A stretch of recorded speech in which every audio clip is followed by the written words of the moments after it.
Waalaikumsalam warahmatullahi Waalaikumsalam wabarakatuh. warahmatullahi wabarakatuh.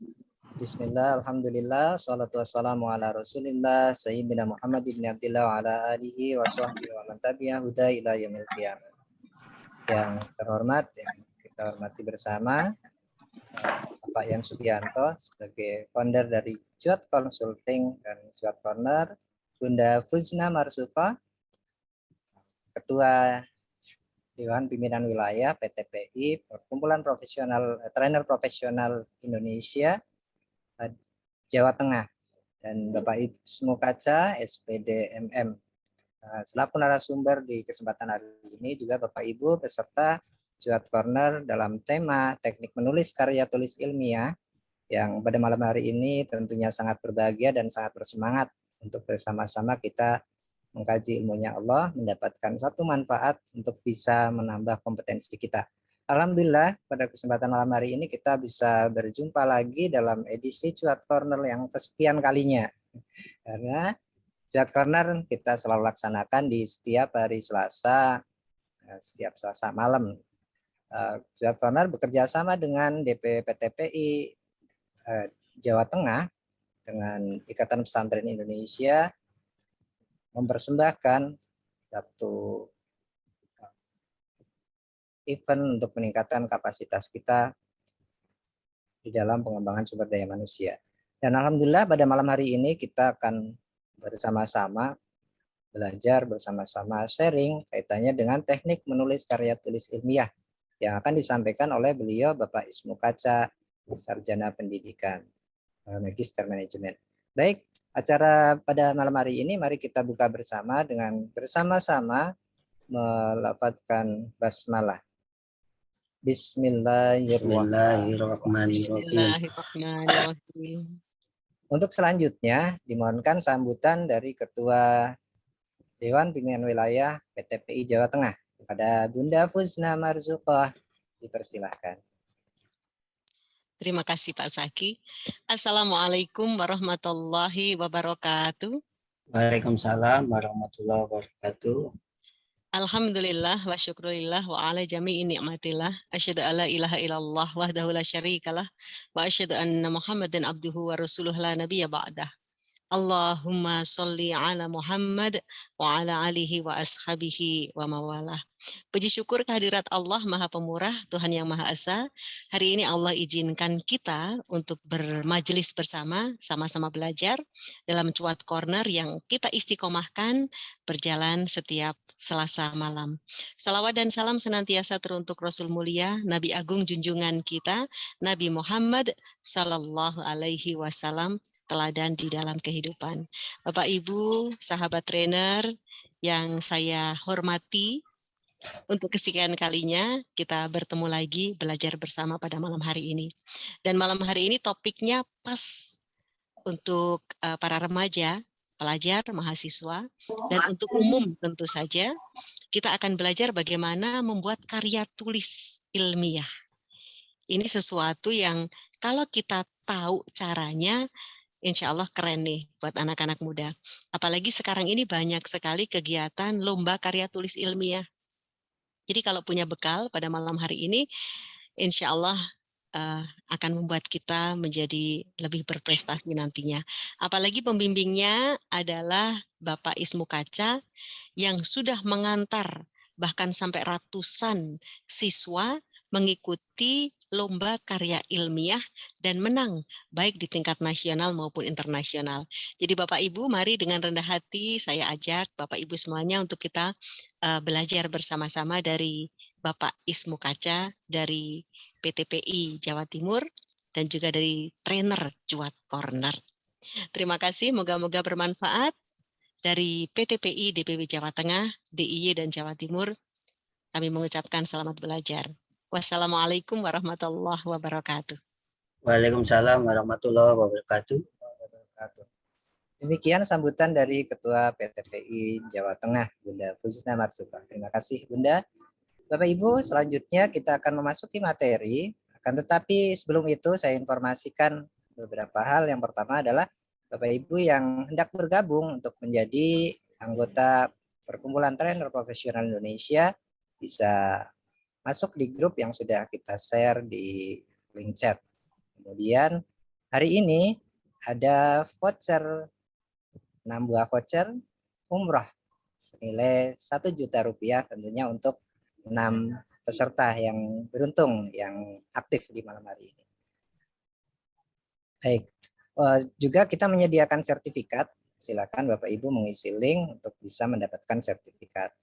Baik, selanjutnya adalah untuk materi, dan sebelum materi saya sampaikan sedikit sekilas tentang Bapak Ismu Kaca, Sarjana Pendidikan, Magister Manajemen. Beliau adalah praktisi pendidikan dan juga trainer di NLP Smart Indonesia, trainer with parenting. Kemudian beliau juga guru energi prana dan ruqyah, praktisi ruqyah juga, terapi. Kemudian beliau motivator pendidikan, penulis buku bahasa Jawa kelas 7, 8, 9, 10, 11, 12. Wow. Juga beliau menekuni bidang bahasa Jawa ini sebagai MC Jawa, ya, kelas MC Jawa.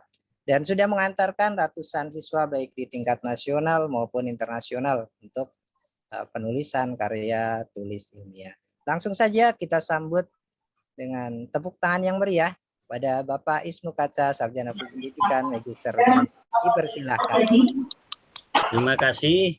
Assalamualaikum warahmatullahi wabarakatuh.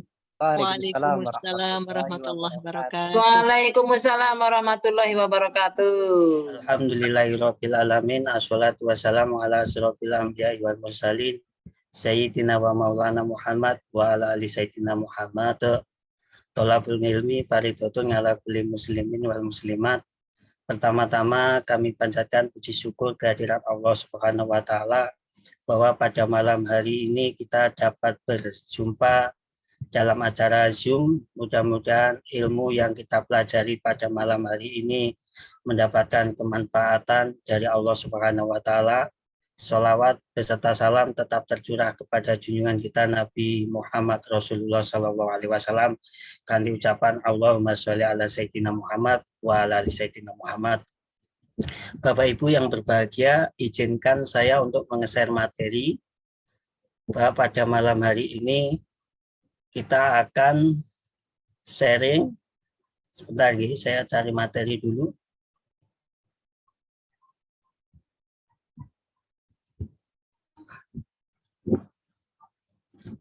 Sebentar lagi.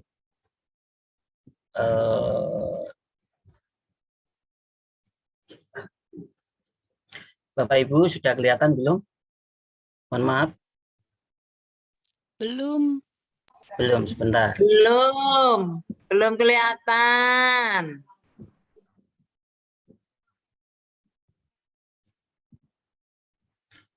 Sampun? Sampun Bapak Ismu. Nah, terima kasih. Ampun. Bapak Ibu yang berbahagia, pada malam hari ini kita akan membahas tentang karya tulis ilmiah, mewujudkan remaja kreatif dan inspiratif dengan terampil menulis karya tulis ilmiah. Kenapa hal ini saya angkat pada malam hari ini? Karena saya akan menularkan virus, namanya virus tentang penelitian.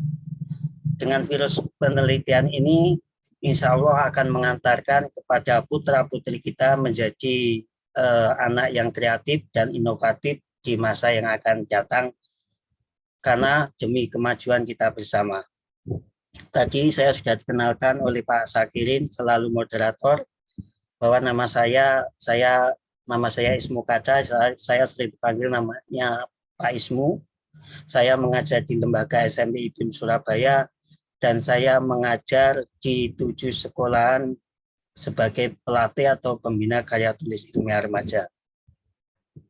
Bapak Ibu yang berbahagia, ini adalah moto dari kehidupan saya. Mencari ilmu itu penting, tapi mengamalkan ilmu itu jauh lebih penting. Salah satu mengamalkan ilmu adalah kita sedekah ilmu pada malam hari ini. Mudah-mudahan sedekah pada malam hari ini diterima oleh Allah Subhanahu wa taala sebagai ilmu jariah kepada kita semuanya, Mudah-mudahan setelah kita mempelajari, maka harapan dari saya nanti mohon untuk disampaikan oleh Bapak Ibu atau anak-anak Bapak Ibu. Kenapa? Karena ilmu penelitian ini sangat penting sekali untuk demi kemajuan bangsa dan negara dan kepada keluarga kita. Nanti saya akan sharing kenapa sih saya kok terjun dalam dunia karya tulis ilmiah. Nanti sebelum itu saya paparkan terlebih dahulu bagaimana sih teknik atau tata cara menulis karya ilmiah yang baik yang diakui oleh para panitia baik tingkat nasional, tingkat kota maupun tingkat internasional. Sebelum itu maka kita harus tahu apa sih karya ilmiah. Karya ilmiah itu adalah kelompok remaja yang melakukan serangkaian kegiatan yang menghasilkan karya ilmiah yang disusun berdasarkan teknik penulisan secara ilmiah. Berarti kalau kita berbicara tentang teknik penulisan karya ilmiah, berarti itu ada sebuah bab. Yang pertama bab 1 itu terdiri dari pendahuluan yang meliputi latar belakang, rumusan masalah, tujuan, batasan manfaat, dan manfaat dari penelitian itu. Bab 2 biasanya mengacu kepada landasan teori. Bab 3 adalah kita berbicara tentang metodologi penelitian. Yang keempat adalah hasil dan analisa data. Yang berikutnya adalah bab penutup atau kesimpulan. Ini adalah teknik penulisan secara ilmiah. Nanti Bapak Ibu, bagaimana sih tata cara menulis karya ilmiah? Nanti kita sharingkan secara bersama. Nanti setelah saya menyampaikan materi, maka ada sesi tanya jawab dari Bapak Ibu semuanya. Bapak Ibu yang berbahagia, kita harus tahu tentang tujuan penelitian. Kenapa hal ini perlu diungkapkan? Karena ini harus diketahui oleh para pembina, pelatih, maupun Bapak Ibu guru atau Bapak Ibu dosen yang tujuannya membimbing para mahasiswa atau siswa-siswinya di sekolah. Yang pertama adalah tujuannya adalah menemukan pengetahuan baru. Kita tahu dengan adanya karya tulis ilmiah, tentunya pengetahuan-pengetahuan baru yang tadinya belum ditemukan, maka akan ditemukan di dalam melakukan uji coba. Misalnya ketika saya membimbing peserta didik saya pada saat misalnya saya suruh untuk mengurai limbah styrofoam dengan menggunakan jamur tempe busuk, itu otomatis adalah penemuan. Kenapa? Karena hal itu belum pernah ditemukan oleh para pelajar atau para peneliti yang ada di Indonesia atau bahkan di mancanegara. Berikutnya adalah tujuan yang kedua adalah membuktikan atau menguji kembali pengetahuan. Jadi ketika kita melakukan penelitian, kita boleh menguji penelitian yang lama. Sifat dari penelitian itu adalah ATM, amati, tiru, dan modifikasi itu masih diperbolehkan ketika kita berusaha untuk menulis sebuah karya ilmiah tersebut. Selanjutnya adalah kita berusaha untuk menemukan jawaban atas masalah. Setiap di dalam kehidupan di sekeliling kita misalnya, itu pasti ada yang namanya masalah. Baik lingkungan, sosial, komputer, pengetahuan matematika, ekonomi, sosiologi, itu merupakan sebuah masalah. Nah, setelah kita mendapatkan masalah yang ada di sekitar kita, maka kita berusaha untuk menemukan jawaban atas masalah. Maka hal ini biasanya ditemukan di dalam tujuan penelitian. Yang berikutnya adalah mengembangkan pengetahuan yang telah ada. Jadi ketika saya mengucapkan tadi dalam karya tulis, kita boleh yang namanya ATM, amati, tiru, dan modifikasi. Berarti kita itu mengembangkan pengetahuan yang telah ada. Itu masih diperbolehkan di dalam penulisan karya ilmiah. Bapak Ibu yang berbahagia, di sini akan saya tampilkan 6 bidang garapan karya ilmiah. LPPS itu adalah Lomba Pelajar Surabaya, Lomba Peneliti Pelajar Surabaya. Kalau CIS itu Science Young Sensitive, ini biasanya secara di Surabaya ada, secara nasional ada, bahkan secara internasional ada. Terus ISPO Indonesia Science Project Olympiad, ini biasanya di lakukan di Jakarta. Ini baik SMA maupun tingkatan SMP itu tidak membedakan antara SMA maupun SMP. Pertama adalah environmental. Apa sih environmental science? Ini adalah berbicara tentang lingkungan. Contoh misalnya jujur, pemanfaatan jamur tempe busuk sebagai pengurai limbah styrofoam. Ini adalah contoh judul dalam bidang environmental science atau lingkungan. Yang kedua adalah komputer. Komputer ini adalah pemanfaatan operational amplifier sebagai alat pengontrol pelembaman pada tanah. Ini contoh dalam komputer. Berikutnya adalah IPS. IPS itu penelitian tentang geografi, sejarah, psikologi, ekonomi, pendidikan, sosiologi. Contohnya adalah implementasi aplikasi Microsoft Teams dalam pembelajaran daring IPA pada siswa SMP 38 Surabaya kelas 8E di masa pandemi COVID-19. Ini adalah contoh-contoh penelitian yang bisa ditampilkan ketika kita mengikutkan anak kita dalam JIS, LPPS, atau ISPO Indonesia Science Project Olympiad. Berikutnya, yang keempat adalah fisika. Fisika di sini contohnya adalah pemanfaatan pelepah pisang atau peredam handphone pada telinga. Matematika, misalnya kita menghadirkan rumus umum persegi ajaib. Contoh lab science adalah percepatan pembuatan tempe dengan menggunakan medan magnet. Bapak Ibu yang berbahagia, dari contoh-contoh yang saya utarakan tadi, lab science, IPS maupun matematika, environmental science, fisika itu adalah contoh-contoh yang pernah saya bimbing anak didik saya baik juara 1 maupun juara 2, juara 1 matematika maupun juara 3 dalam bidang lab science baik tingkat nasional, bahkan ada yang masuk pada finalis tingkat internasional. Ini kita lihat ketika 3 bidang garapan GIL di Olimpiade. Contohnya apa ini? Ini biasanya yang mengadakan adalah dari Direktorat Pembinaan Sekolah Menengah Pertama Direktorat Jenderal Pendidikan Dasar Menengah Kementerian Pendidikan. Ini biasanya disebut adalah sebagai opsi. Opsi ini adalah Olimpiade Penelitian Siswa Nasional yang biasanya makalah dikirim pada waktu bulan Juni ke Jakarta. Apa saja yang dilombakan? Misalnya yang dilombakan, misalnya di sini kita lihat misalnya pengetahuan, ilmu pengetahuan alam dan lingkungan. Misalnya di sini alat pemurnian minyak goreng bekas berbasis filterisasi bertingkat menggunakan variasi absorben. Terus berikutnya adalah tentang ilmu pengetahuan sosial, kemanusiaan dan seni. Misalnya strategi menghapus budaya carok di Madura. Ini adalah berkaitan dengan ilmu sosial. Berikutnya adalah ilmu teknik dan rekayasa. Misalnya di sini ambil contoh jam tangan navigasi sebagai tanda bahaya bagi penyandang disabilitas tunanetra. Terus ada lagi misalnya tingkat opsi dalam sekolah menengah atas. Jadi opsi itu ada 2, yaitu tingkat SMP dan SMA dibedakan. Tetapi ketika ISPO, JIS itu biasanya tidak membedakan antara tingkat SMP maupun SMA. Tetapi kalau opsi itu antara SMP, peserta SMP dan SMA itu dibedakan.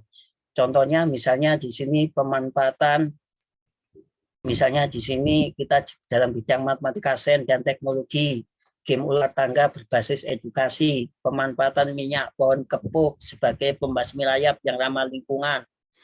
Terus berikutnya adalah bidang fisika terapan dan rekayasa. Ini ada beberapa contoh. Inovasi media pembelajaran interaktif, UKBM kimia berbasis Android pada topik senyawa hidrokarbon. Dan contoh yang kedua. Berikutnya adalah bidang ilmu sosial dan humaniora. Di sini misalnya pengaruh pembangunan fasilitas wisata perkotaan terhadap perekonomian masyarakat. Contohnya seperti itu.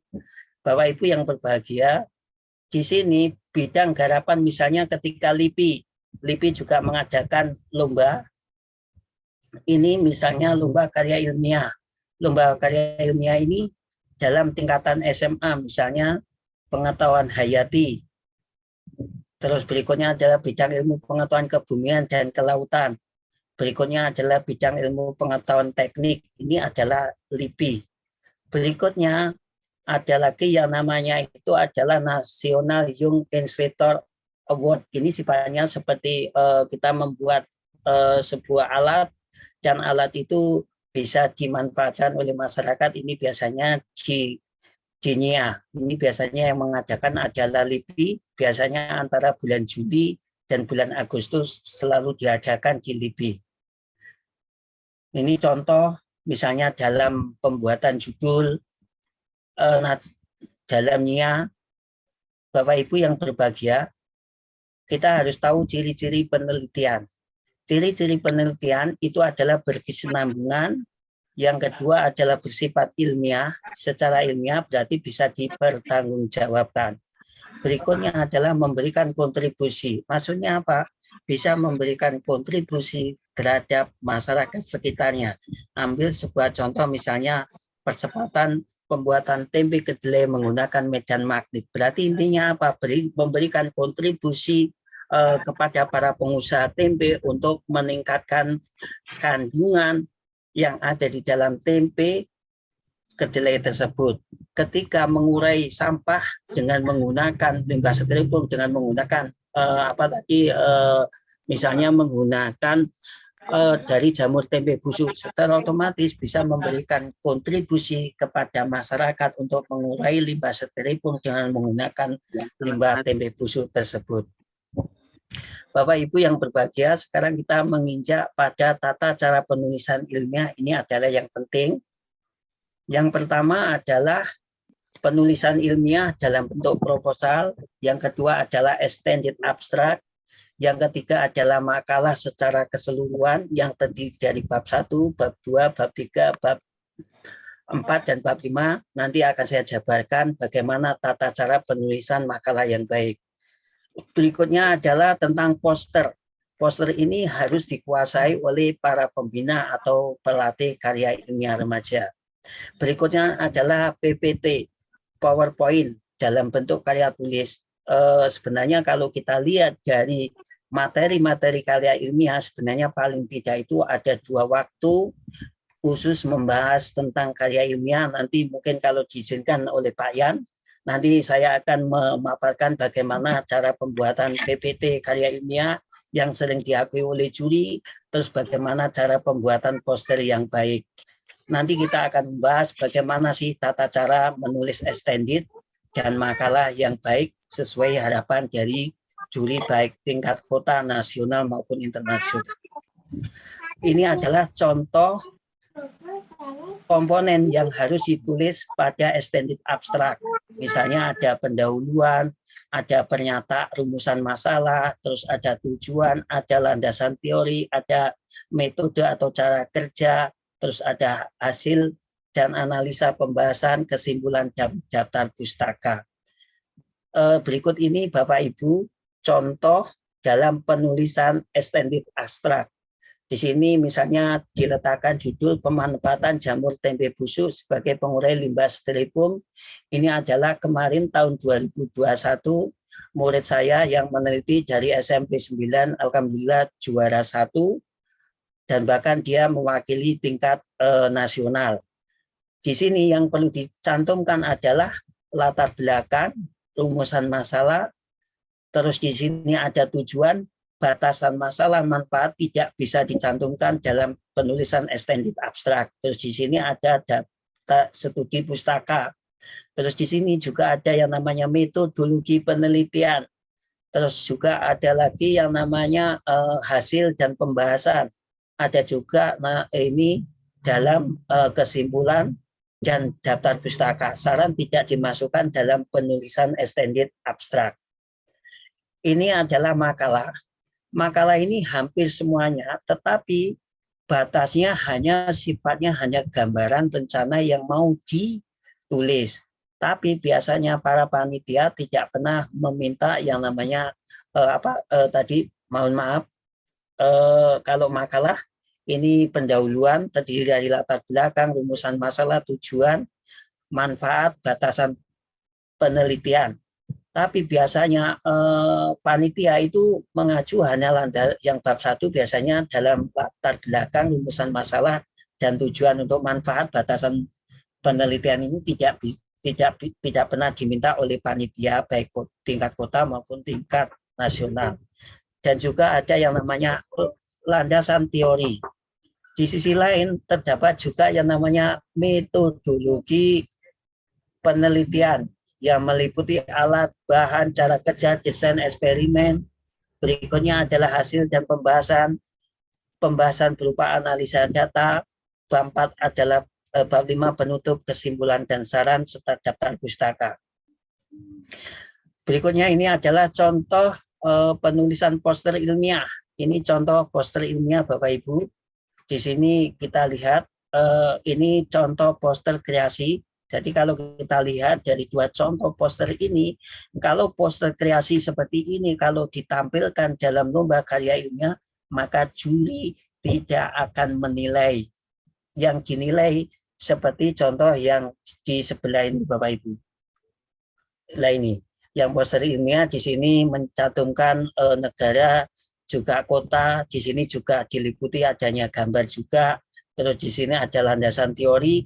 Kalau landasan teori ini sifatnya Bapak Ibu biasanya hanya mewakili gambar di dalam penulisan poster ilmiah. Nah ini komponen yang ada di dalam poster ilmiah. Di sini ada latar belakang. Latar belakang kita ambil yang ininya saja. Terus berikutnya adalah rumusan masalah. Di sini ada rumusan masalah. Terus ada juga tujuan penelitian atau goalnya apa. Terus di sini ada tinjauan pustaka. Di sini hanya mencantumkan gambar saja, tidak usah diberi tulisan di dalam penulisan poster. Berikutnya adalah metode cara kerjanya, disampaikan dalam bentuk gambar. Berikutnya adalah di sini tentang data, hasil dan pembahasan. Di sini adalah kesimpulan. Terus berikutnya adalah tata cara penulisan karya tulis ilmiah. Bapak Ibu yang berbahagia, pertama yang perlu diperhatikan adalah dalam penulisan latar belakang. Apa sih yang dicantumkan di dalam penulisan latar belakang? Sebelum kita tahu tentang latar belakang itu, terlebih dahulu kita harus mengidentifikasikan masalah penelitian bukanlah hambatan tetapi langkah untuk mendapatkan ilmu pengetahuan. Seperti yang saya sampaikan tadi, bahwa untuk sebuah penelitian itu adalah mencari solusi masalah yang ada di sekitar kita. Makanya masalah itu bukan sebuah hambatan tetapi untuk langkah untuk mendapatkan ilmu pengetahuan. Di sini yang Bapak Ibu yang berbahagia, latar belakang masalah ini adalah penjabaran berbagai masalah yang mendasari pelaksanaan penelitian. Apa yang perlu kita cantumkan? Ciri-cirinya meliputi 1, menunjukkan penting masalahnya. Jadi seberapa pentingkah kita menampilkan sesuatu yang mau kita teliti. Berikutnya adalah alur, runtut, dan mudah dipahami. Berikutnya adalah terdapat dukungan fakta dan data.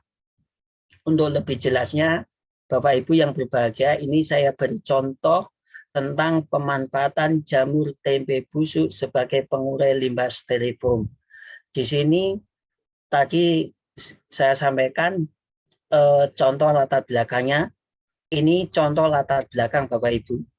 Yang pertama tadi adanya sebuah pentingnya masalah yang perlu dicantumkan. Nah, pentingnya di mana? Kita lihat bahwa styrofoam itu merupakan salah satu pilihan pembungkus makanan yang populer. Padahal styrofoam ini secara kesehatan bisa berakibat fatal jika selalu digunakan. Sementara ini pengurai limbah styrofoam itu perlu 500 tahun. Makanya hal ini merupakan suatu masalah yang penting kita uraikan alur, urut, dan mudah dipahami berdasarkan fakta. Faktanya apa? Untuk mengurai limbah styrofoam ini membutuhkan waktu 500 tahun baru terurai. Nah, begitu pentingnya data yang kita tujukan, maka kita tunjukkan data, maka kita perlu meneliti yang namanya limbah styrofoam itu dengan judul pemanfaatan jamur tempe busuk sebagai pengurai limbah styrofoam. Bapak Ibu yang berbahagia, poin 3 harus ada apa lagi dalam latar belakang apa itu adalah yang diteliti. Tadi adalah limbah styrofoam. Yang kedua adalah mengapa kita meneliti limbah styrofoam? Karena limbah styrofoam ini jika kita biarkan akan merusak habitat di dalam lingkungan di sekitarnya. Misalnya apa? Ketika styrofoam dibuang secara sembarangan, maka akan mengakibatkan yang namanya pencemaran sungai. Pencemaran sungai secara otomatis akan mengakibatkan kerusakan pada habitat makhluk hidup yang lainnya. Makanya terus bagaimana? Maka kita mencari solusi berupa memanfaatkan tempe busuk untuk mengurai limbah styrofoam tersebut. Jadi 3 poin dalam penulisan latar belakang itu harus ada apa, sesuatu yang diteliti. Mengapa kita meneliti limbah styrofoam tersebut? Karena dia berbahaya terhadap lingkungan. Terus bagaimana solusi kita untuk mengatasinya? Maka kita memanfaatkan yang namanya jamur tempe busuk tersebut untuk mengurai limbah styrofoam tersebut. Jadi 3 poin ini Bapak Ibu dalam menulis latar belakang harus diupayakan, selain tadi yang saya sampaikan pentingnya masalah, terus didukung adanya data yang kuat, di sisi lain juga harus adanya apa tadi, adanya urutan bahasa yang sangat jelas. Itu tadi contoh cara penulisan latar belakang. Nah, sekarang ini Bapak Ibu, di sini saya beri merah. Warna merah ini adalah mengapa. Sementara warna biru ini mengapa kita meneliti. Terus di sini warna hitam ini bagaimana. Nah, ini nanti kalau Bapak Ibu berkaitan dengan materi sebagai rujukan untuk membimbing pada murid-murid, nanti Bapak Ibu bisa menghubungi pada Cuat Corner. Nanti materi setelah pelatihan ini akan saya berikan kepada Cuat Corner. Jadi Bapak Ibu mungkin bisa menghubungi Bunda Pusna, atau mungkin nanti bisa menghubungi Pak Sakirin, atau mungkin bisa menghubungi Pak Ian. Jadi nanti ini bisa dijadikan sebuah acuan Bapak Ibu dalam menulis sebuah latar belakang. Bapak Ibu, setelah kita mengetahui tata cara menulis latar belakang, kita harus tahu tata cara penulisan rumusan masalah. Ada 4 kriteria. Yang pertama disusun dalam bentuk kalimat tanya dan padat. Jadi harus ada kalimat tanya. Kalimat tanya itu didahului apa atau bagaimana atau mengapa. Terus mengandung variabel bebas dan terikat. Berikutnya adalah jelas dan dapat menjadi petunjuk pembaca. Yang keempat adalah bisa menjadi dasar pembuatan judul di dalam karya tulis ilmiah tersebut. Ini adalah variabel bebas. Variabel bebas adalah variabel yang ingin diuji, nilainya sengaja diubah-ubah untuk mendapatkan hubungan dengan hasil percobaan. Nanti saya beri contoh bagaimana sih contoh dari variabel bebas. Contoh misalnya tadi saya menyampaikan judul penguraian limbah styrofoam dengan menggunakan jamur tempe busuk. Nanti ada di slide berikutnya Bapak Ibu. Berikutnya adalah variabel terikat. Disebut juga variabel hasil percobaan akan berhasil jika nilai berubah karena perubahan variabel bebas. Bapak Ibu, contoh rumusan masalah. Ini apakah jamur tempe busuk dapat digunakan untuk mengurai limbah styrofoam? Ini ada kata tanya. Ini rumusan masalah. Bagaimana proses memanfaatkan jamur tempe busuk untuk mengurai limbah styrofoam? Yang ketiga, bagaimana hasil dan penggunaan jamur tempe busuk untuk mengurai limbah styrofoam? Ini adalah contoh dalam bentuk penulisan rumusan masalah. Dari sini maka kita bisa mengambil judul penelitian yang disampaikan oleh putra-putri kita ketika kita membuat karya tulis ilmiah. Dalam penulisannya rumusan masalah, yang pertama harus dalam bentuk kalimat tanya. Di sini apakah? Disusun singkat dan padat. Jadi ini sifatnya padat, tidak berbelit-belit. Terus dijelas dan menjadi penunjuk bagi pembaca. Jadi ini secara otomatis orang membaca sekali, orang akan paham bahwa dia memanfaatkan jamur tempe busuk untuk mengurai limbah styrofoam. Menjadi dasar pembuatan judul. Berikutnya adalah bagaimana cara menulis tujuan penelitian. Bapak Ibu yang berbahagia, cara menulis tujuan penelitian itu adalah satu, untuk membuat tujuan penelitian kita harus kembali melihat rumusan masalah. Yang kedua, mencari data operasional, mencari kata operasional yang tepat untuk menjawab rumusan masalah tersebut. Ini saya beri contoh Bapak Ibu, contoh tujuan penelitian. Di sini judulnya adalah pemanfaatan jamur tempe busuk sebagai pengurai limbah styrofoam. Contoh rumusan masalah, di sini saya beri tanda merah, berarti ini adalah kata tanya. Terus di sini tujuan penelitian, dari tujuan penelitian ini warna yang saya rubah ini adalah kata operasional yang tepat. Jadi kita menghilangkan kata tanya pada rumusan masalah. Setelah itu kita cari kata operasional yang tepat untuk penulisan tujuan penelitian tersebut. Jadi dalam penulisan tujuan penelitian, Bapak Ibu jangan bingung, jangan resah bagaimana sih cara menulis tujuan penelitian. Kalau misalnya rumusan masalah 3, berarti tujuannya harus 3. Kalau rumusannya masalahnya 2, maka tujuannya penelitian harus 2. Itu sudah aturan dari semua panitia baik tingkat nasional, internasional maupun tingkat kota dalam penulisan sebuah karya ilmiah. Berikutnya ini contoh yang lain, misalnya percepatan pembuatan nata jemelo dengan menggunakan ekstrak kecambah kacang hijau. Ini judul murid saya dari SMP IPIM tahun 2010, juara 2 tingkat nasional. Ini contohnya rumusan masalah ada 2. Terus di sini pun juga ditampilkan tujuan penelitian juga ada 2, mengetahui kata, terus di situ mudah diterapkan oleh masyarakat untuk mengetahui pembuatan, itu berarti adalah kata operasional yang tepat dalam penulisan tujuan penelitian. Berikutnya adalah kajian pustaka. Bapak Ibu, ini adalah kajian pustaka biasanya diletakkan pada bab 2. Apa yang perlu diperhatikan dalam penulisan kajian pustaka? Misalnya di sini saya beri contoh pemanfaatan jamur tempe busuk sebagai pengurai limbah styrofoam. Hal yang perlu diperhatikan dalam kajian pustaka. Yang pertama, memuat penjelasan terkait penelitian. Data yang diambil valid dan usahakan menggunakan bahasa sendiri. Perhatikan judul dan rumusan masalah menjadi poin penting di dalam penulisan landasan teori.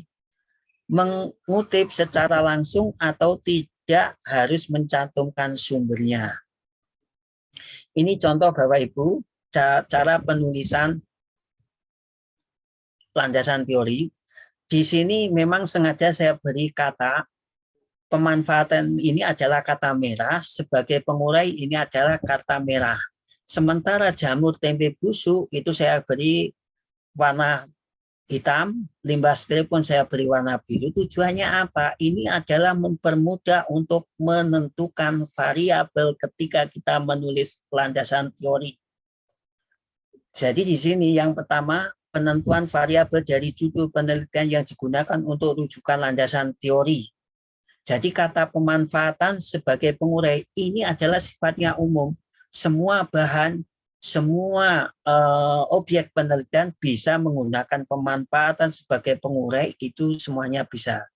Di sini kita tekankan pada jamur tempe busuk. Nah ini jamur tempe busuk. Terus limbah styrofoam. Berarti apa?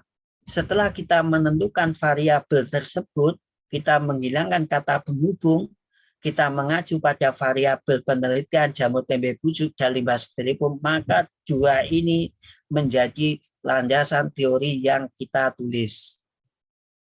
Ini contoh Bapak Ibu dari beberapa variabel baru kita kembangkan.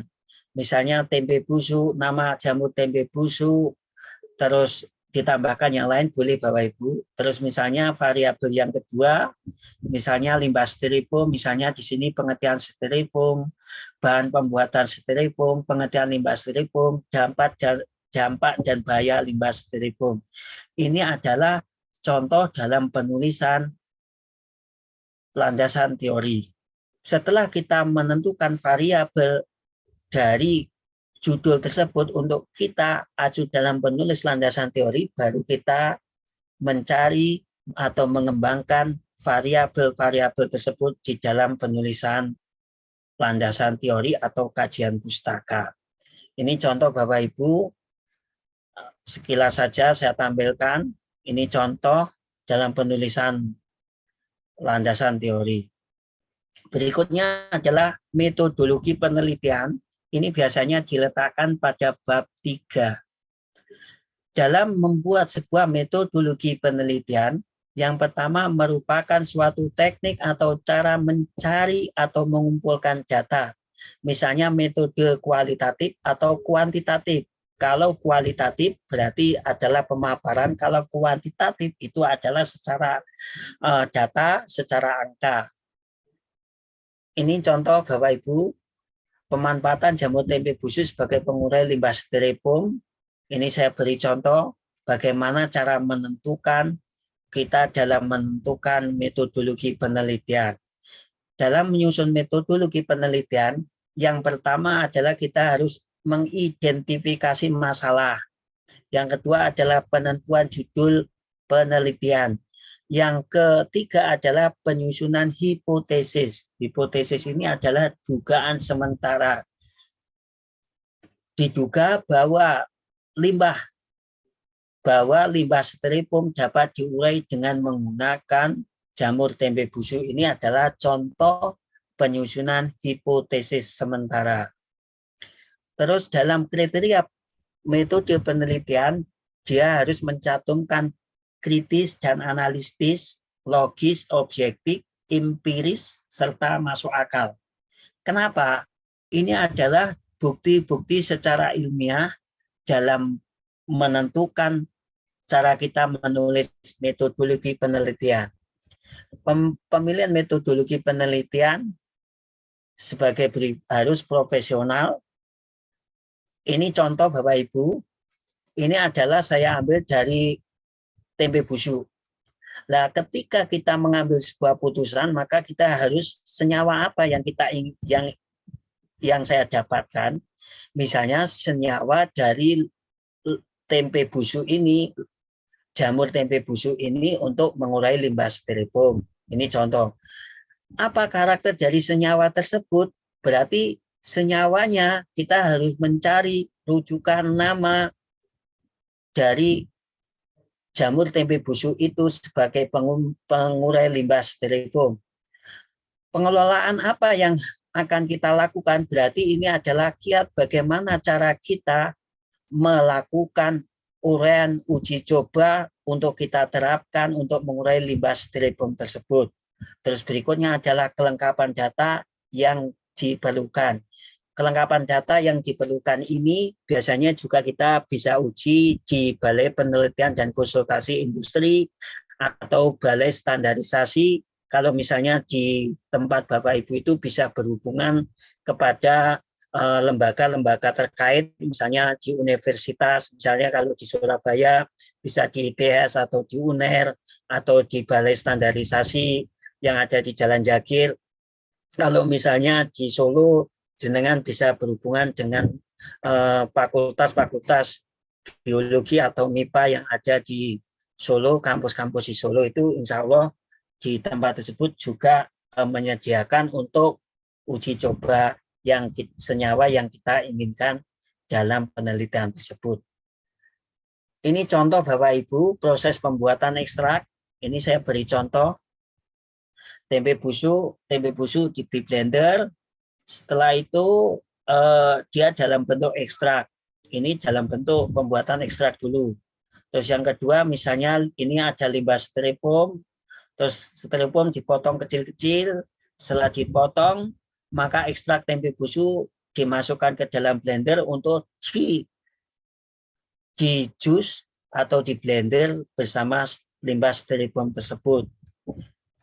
Terus berikutnya adalah setelah di blender, didiamkan, ditimbang selama 6 hari, atau kita uji kelarutan sampai berapa di Balai Penelitian dan Konsultasi Industri tersebut. Terus kita lihat hari 10, hari ke-10. Jadi perbandingan hari 1, hari 6, hari 10 itu adalah mencari yang terbaik dari penelitian yang kita ajukan.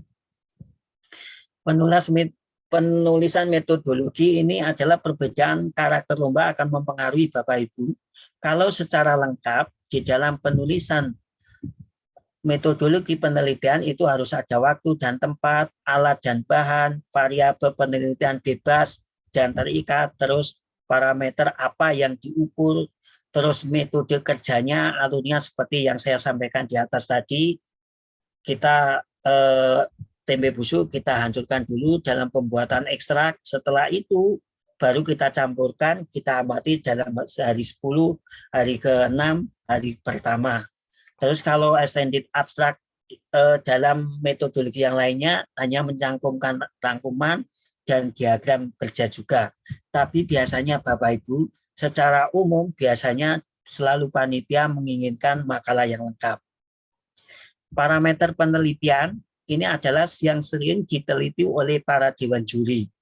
Kandungan bakteri tempe busuk, ini sebagai tolak ukur. Misalnya uji aktivitas bakteri tempe busuk untuk mengurai limbah styrofoam. Ini adalah nilai atau kondisi yang dijadikan tolak ukur di dalam penelitian kita. Berikutnya adalah hasil dan pembahasan Bapak Ibu. Hasil dan pembahasan ini contoh jamur tempe busuk tanpa air. Misalnya maksudnya ini berarti ada limbah styrofoam, itu limbah styrofoam yang ditimbang Bapak Ibu. Terus dia diujikan di lab pada kontrol, misalnya kontrol pertama 93,80%. Tapi setelah jamur tempe tanpa air, jamur tempenya tidak diberi air, dia hanya turun sekian. Tapi dengan air menjadi 6, sekian. Ini contoh. Terus berikutnya adalah ini pembahasan. Nah, ingat Bapak Ibu, dalam pembahasan ini bukan resep masakan. Jadi yang namanya pembahasan itu bukan resep masakan. Pembahasan itu harus penemuan yang didapatkan itu apa. Terus penjelasan dari penafsiran data. Hubungan antar data, terus melibatkan kajian teoritis. Ini contoh Bapak Ibu, pembahasan. Pengurai limbah styrofoam dengan menggunakan ekstrak tempe busuk bila melihat data dari tabel hasil uji pengurai limbah styrofoam dengan menggunakan ekstrak tempe busuk ada 2 kali uji. Uji ke-1, kontrol 10, data menunjukkan 9 titik. Ini merupakan penjabaran dari data yang didapatkan di atas ini Bapak Ibu. Jadi ini dari data kuantitatif kita jabarkan dalam bentuk kualitatif. Ini diletakkan pada pembahasan. Berikutnya adalah penutup Bapak Ibu. Penutup di sini tentunya ada yang namanya kesimpulan dan saran. Di sini kesimpulannya apa? Misalnya dari jawaban dari tujuan dan pandangan ke depan ini Bapak Ibu. Tetapi kalau saran ini dalam penulisan poster tidak usah ditulis, tetapi kalau kita menulis secara makalah secara penuh, maka kita harus cantumkan juga. Bapak Ibu yang berbahagia, berikut ini adalah foto kenangan saya ketika saya mengantarkan pameran Indonesia Science Project Olympiad pada waktu tahun 2011 Bapak Ibu.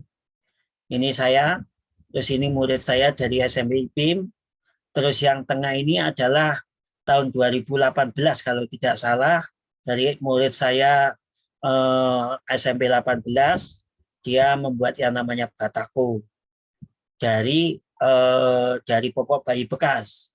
Ini suasananya, jadi ini sangat menyenangkan sekali.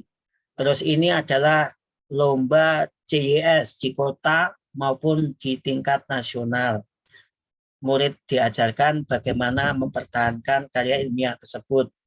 Ini murid saya dari SMP IPIM, ini bidang komputer waktu itu. Terus ini juga dari SMP 7, matematika, rumus persegi 3 ajaib, juara 1 Surabaya waktu itu. Terus pergi ke Jakarta nasional, ternyata dia tidak dapat juara atau dia tidak masuk finalis. Ini Bapak Ibu, ini bukti saya selalu action kalau mengikuti ketika lomba penelitian sudah selesai, maka saya action ikut foto-foto. Terus ini didampingi oleh pembina dari sekolah negeri. Terus berikutnya ini Bapak Ibu CYS nasional. CYS nasional itu biasanya dilombakan di Jakarta. Ini adalah anak saya, Muhammad Baranismu Pratama, dan dari penelitian ini sekarang anak saya semester 2 di Teknik Kimia Industri, masuknya juga melalui jalur prestasi karya tulis ilmiah, dan alhamdulillah sekarang juga mengajar karya tulis ilmiah di sekolah negeri juga, mengikuti jejak ayahnya.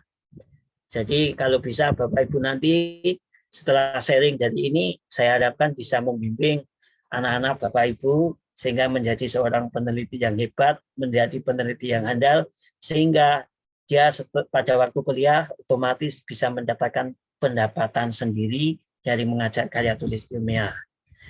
Ini contoh ketika murid SMP 18, ini adalah percepatan pembuatan tempe kedelai menggunakan medan magnet. Ini semuanya menggunakan bahasa Inggris Bapak Ibu.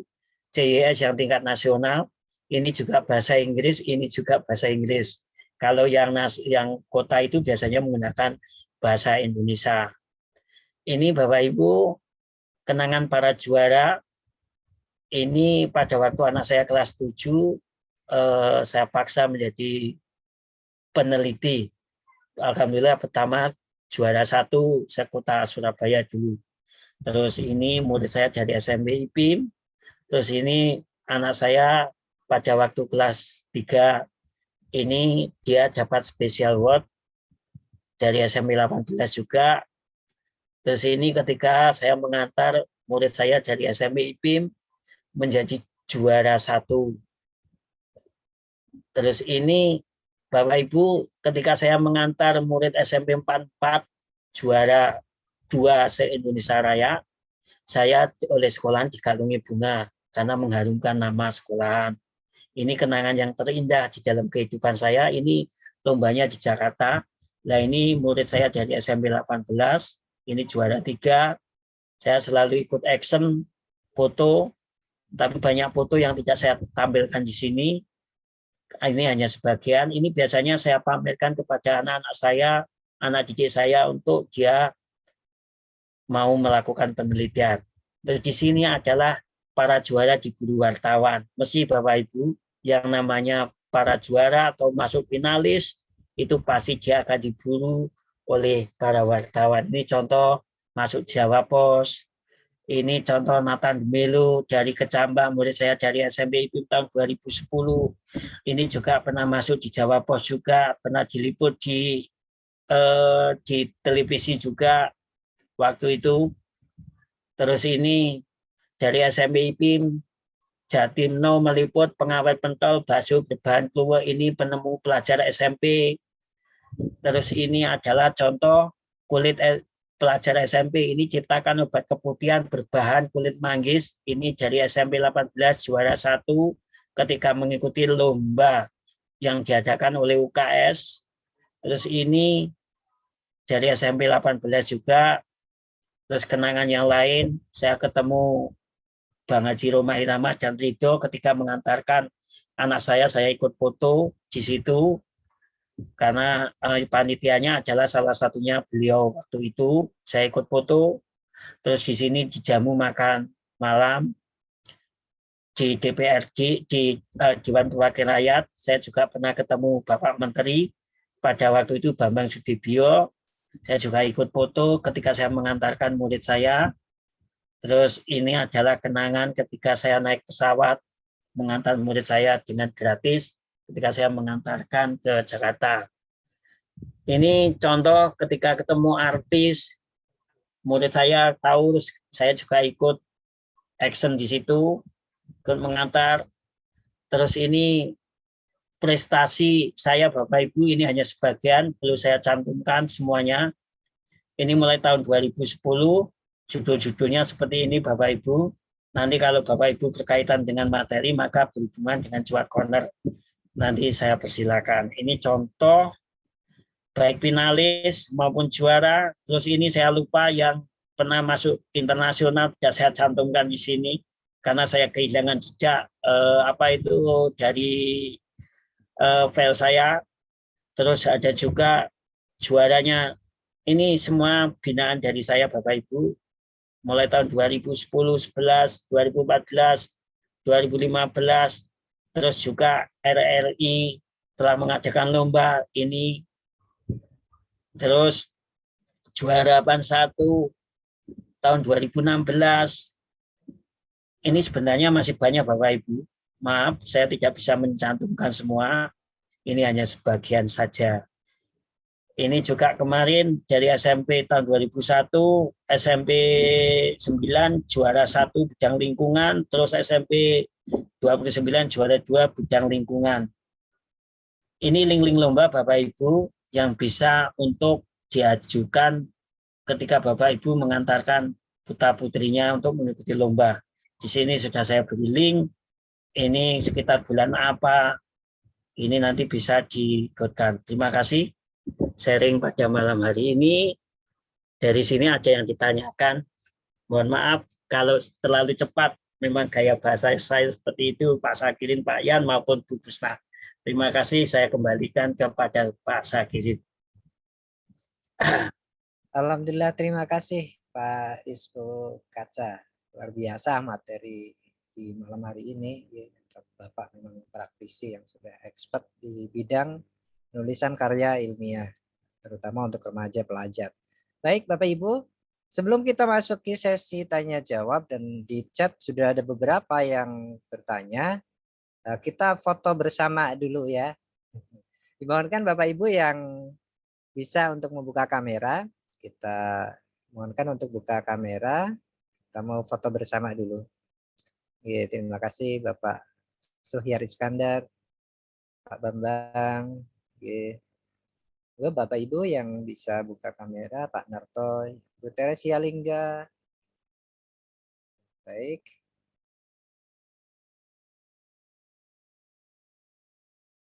Bu Alifana. Kamu telepon. Mari Bapak Ibu yang masih bisa untuk buka kamera. Baik. Bu Nurul.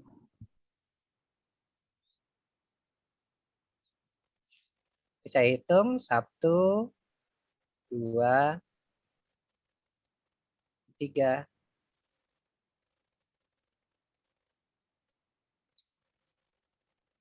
Berikutnya untuk slide kedua. Oke, Bapak Ibu, belum tahu ada di slide 1 atau 2. Oke. 1, 2, 3.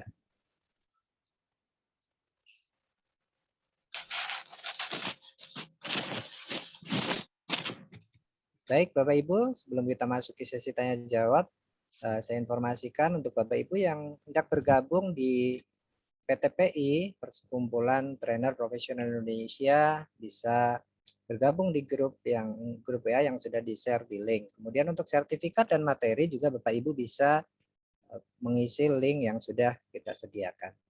Baik, di chat sudah ada beberapa pertanyaan.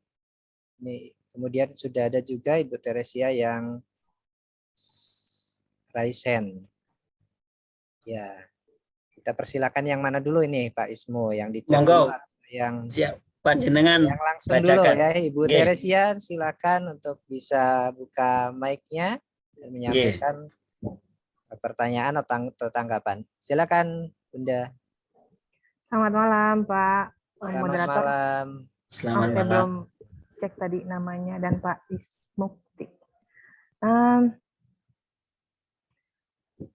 Terima kasih buat sharing ilmunya. Saya ingin tanya, Pak, kalau untuk bisnis, maksudnya kalau untuk penulisan ilmiah ini, itu yang ngebimbing harus punya titel lebih dari S1 ya, Pak? Terus biasanya kalau tidak berkarir sebagai guru, peluang bisnisnya untuk mengajar untuk karya tulis ini bisa di mana ya, Pak? Terima kasih. Sampun? Nggih. Gimana, Pak? On- Belum jelas ya? Oh, yang pertama tadi pertanyaannya berkaitan tentang apakah titelnya harus S2 gitu nggih. Yes. Jadi yang pertama. Apakah Ini Bapak ada- Ibu, untuk sebagai pembimbing karya ilmiah itu tidak melalui tingkatan sarjana, bahkan tidak sarjana pun dia masih mahasiswa pun bisa diperkenankan untuk mengajar karya tulis ilmiah remaja di Oke. Kota Surabaya. Tetapi syaratnya Bapak Ibu, anak tersebut harus pernah mengantongi juara 1 atau juara 2 ketika menjadi siswa tingkat SMP atau mungkin tingkat SMA, atau dia ketika mahasiswa. Sertifikat itu bisa ditujukan.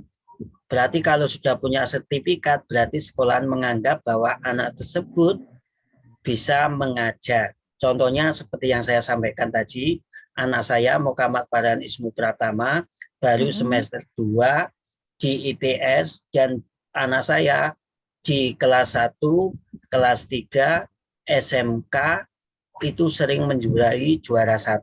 Bahkan kemarin ketika mahasiswa semester 1 juga menjuarai juara 1, sertifikat itu bisa diajukan untuk mengajar karya ilmiah di sekolahan. Begitu Bapak Ibu yang bisa saya sampaikan. Tidak perlu sampai S2, tidak masalah.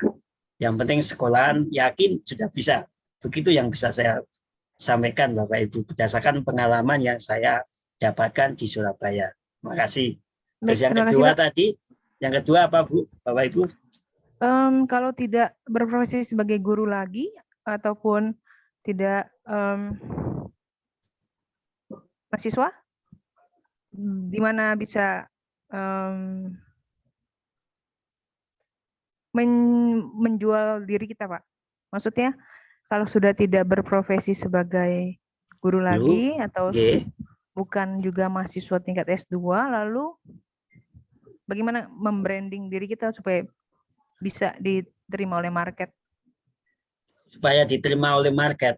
Paling tidak kalau kita sudah bisa membimbing salah satu sekolah, nah kita bisa mengantarkan satu peserta saja menjadi finalis, itu sudah bisa membranding nama kita untuk diterima di berbagai macam sekolah Bapak Ibu. Bahkan saya di Surabaya ini pembimbing karya ilmiah sampai menolak-nolak Bapak Ibu. Saya ada 6, ada 7 sekolahan yang saya tangani. Bahkan banyak sekolah yang meminta saya untuk membimbing, ternyata waktu sudah tidak mencukupi Bapak Ibu. Oke. Yeah. Baik, Pak. Ada yang lagi? Saya lupa tadi saya nanya yang nomor 3, tapi saya juga lupa Pak. Okay. Yang peluang bisnis tadi sudah? Peluang bisnis. Oh ya. Peluang bisnis. Sebenarnya peluang bisnis itu bisa juga. Contoh misalnya, saya itu kan menguasai berbagai macam teknik penulisan karya ilmiah. Terus misalnya saya membawai berbagai macam anak mahasiswa yang saya rekrut untuk menjadi pembimbing dan mereka saya ajarkan untuk menjadi seorang pengajar karya ilmiah. Setelah itu mereka saya bimbing, saya arahkan ke sekolah, saya mengajukan proposal di berbagai macam sekolah bahwa saya punya lembaga ini. Lah dari lembaga ini berani nggak menawarkan jasa, misalnya saya minta fee 1 bulan misalnya 1.200.000 misalnya, maka nanti yang 50% saya berikan kepada pengajar yang mahasiswa itu, yang 50% saya masukkan ke kantong sendiri, saya sebagai tenaga penyalur di antara anak-anak mahasiswa yang saya rekrut, yang saya ajarkan dalam metode penelitian karya ilmiah. Itu kalau dilihat dari sisi bisnisnya seperti Ibu Bu Teresia. Terima kasih. Oke, baik Pak. Izin save nomor Bapak dan hubungi pribadi nanti ya Pak. Oke, monggo. Itu nanti bisa tanya ke Pak Sakirin punya nomor saya atau Udah, punya Pusna. tadi udah di-share di Sudah di-share di chat ya. Oke. Terima kasih banyak Pak. Oke, makasih. Ada lagi yang perlu ditanyakan? Baik, terima kasih. Itu tadi pertanyaan dari Bunda Teresia Lingga. Mohon maaf, Bunda Teresia Lingga, muslim atau enggak? Ya Pak, kenapa Pak? Iya, karena kita ada voucher umroh. Apakah mau diambil atau belum diambil?